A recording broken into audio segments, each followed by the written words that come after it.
And welcome back to another edition of Trogly's Guitars. Today we have a really cool Heritage Cherry Sunburst custom here from 1981 in the rare factory chrome hardware. Personally, I find chrome to be much more attractive than the gold, but that's just me. I know a lot of people on the Milo's Paul forums seem to have a similar opinion on it. There's just, gold's fancy and all, but there's just something about chrome. Just something cool about it. So let's take a quick look at the case here. This is a Generation 3 chainsaw.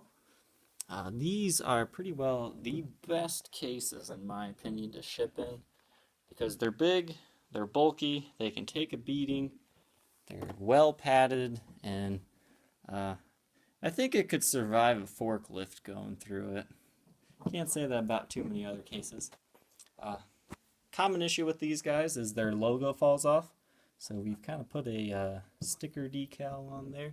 You're also missing your back latch there. However, perfectly functional as is. There's a very slight old guitar smell to this case. But overall it does its job. Alright. So back to this very nice dark cherry sunburst here.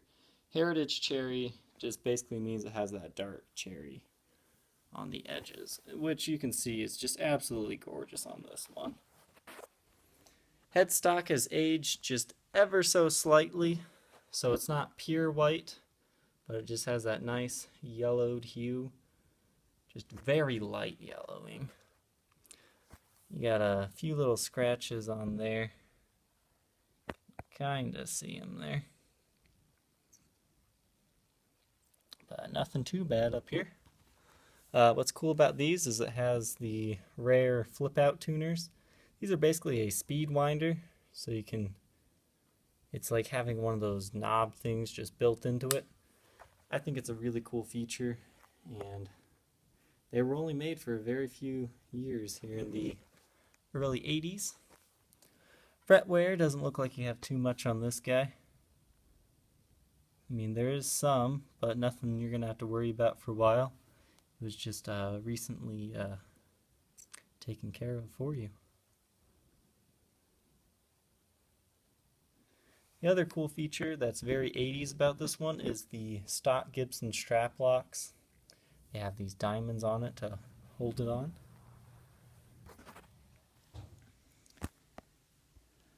And we'll take a quick look at the body here.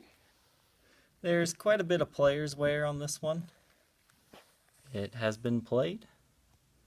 The knobs are original. They haven't aged too much, but you'll see here soon that under black light they do glow the way they should. Lots of scratches and some nicks and dings here on the front. As you can see here, there's probably the biggest flaw on the front is right there.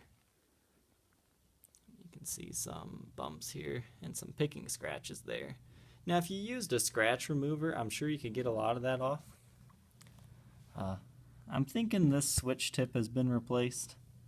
As you can see, it doesn't quite fit the way a stock one would.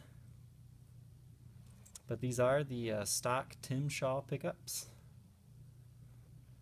in all chrome hardware. Once again, the nice thing about chrome is it doesn't tarnish the way gold does, so this custom still looks amazing. We'll take a look back here. 83061544 is your serial number. Made in USA in the Nashville plant. Now, this is what you're kind of seeing there in the light is where a shop would have had their sticker when they sold the guitar. Looks like maybe the shop dinged it right there, so they're like, oh, we'll put it right there. Cover it up so they could still sell it as new. Sometimes you'll see them, they'll put it over like the Made in USA or something. But a gorgeous neck here. You do have a few nicks and dings, and later on you'll see it under black light where they'll really pop out more. Nothing too bad there. Now the back, I mean, it is what it is. This guitar's been played, but I would not say it's been abused. Just not the most careful owner in the world. You can see here all the nicks and scratches. It's more just indentations. You haven't really broken the finish anywhere.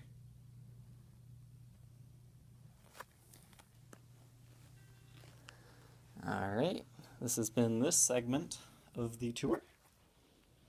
You can contact me at my Facebook page, facebook.com/Troglys, Troglys. That's where you can find my best price available. And we'll see you here in a second. Welcome back to another edition of Trogly's Tech Bench. Alright, as you can see here, these frets have recently been leveled and crowned and taken care of. You can see there's a little bit of wear starting to go on them. But overall, these frets have great life left in them. They're nice and low and flat, just the way these 70s and 80s customs should be. You won't have any issues playing this one. It's really comfortable to play. Whoever did the fretwork did a great job on this one.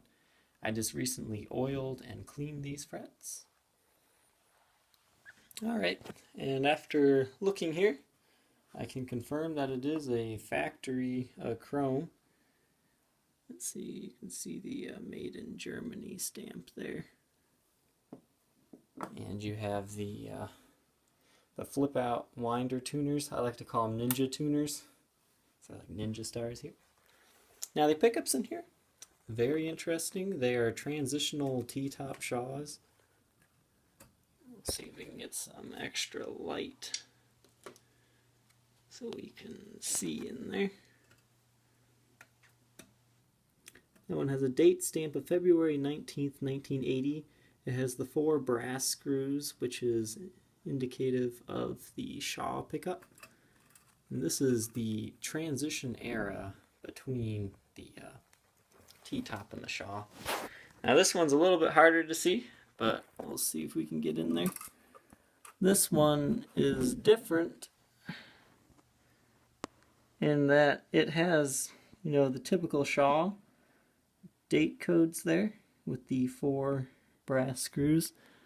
That date code is 408881 with the patent number.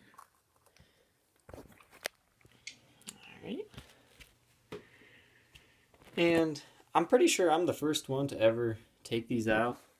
I mean, you can see the dirt and grime build up there. I'm going to leave it as is, because I think that's kind of cool all those years.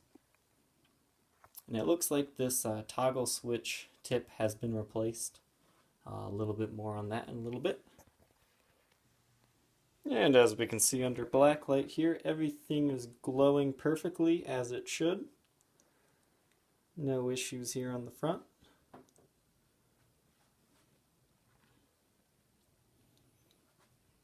You can see where the finish has aged a little bit differently because of where the tailpiece was. You can see the knobs are glowing correctly.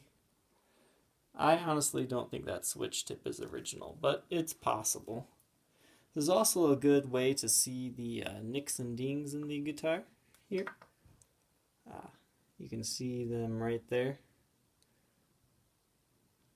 There's 2 slight dings into the finish.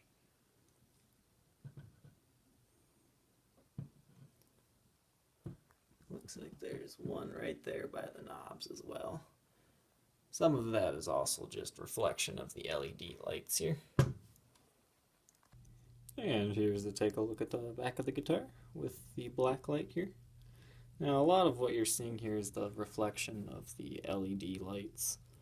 You do have a few nicks and dings up here at the top of the headstock that come out more clearly. You also have a small little ding right there. There was also a sticker on it at one point in time right there. That's like a shop identification. Must have been taken off. There's a couple dings there in the lacquer. as well as a few scratches right there, as well as there, but nothing too major. It looks like it might have had some stickers on it back here at one point in time as well, but that's only visible in black light. Everything is looking pretty solid. And here's a look on the inside of the guitar. Electronics, they look untouched to me. This is one of the cleaner ones we've seen. Now what's interesting about these the early 80 models, these happened on a lot of my Spotlight Specials, is you'll have two mix match date codes. Like these two date to the 81st week, or 24th week of 81, but yet the other two date to, as you can see, 1979. And that's fairly common to see. For whatever reason, they mix match those, because my Spotlight Specials, they had 81s here and 83s there. So it's fairly common to see that, and completely stock on this one.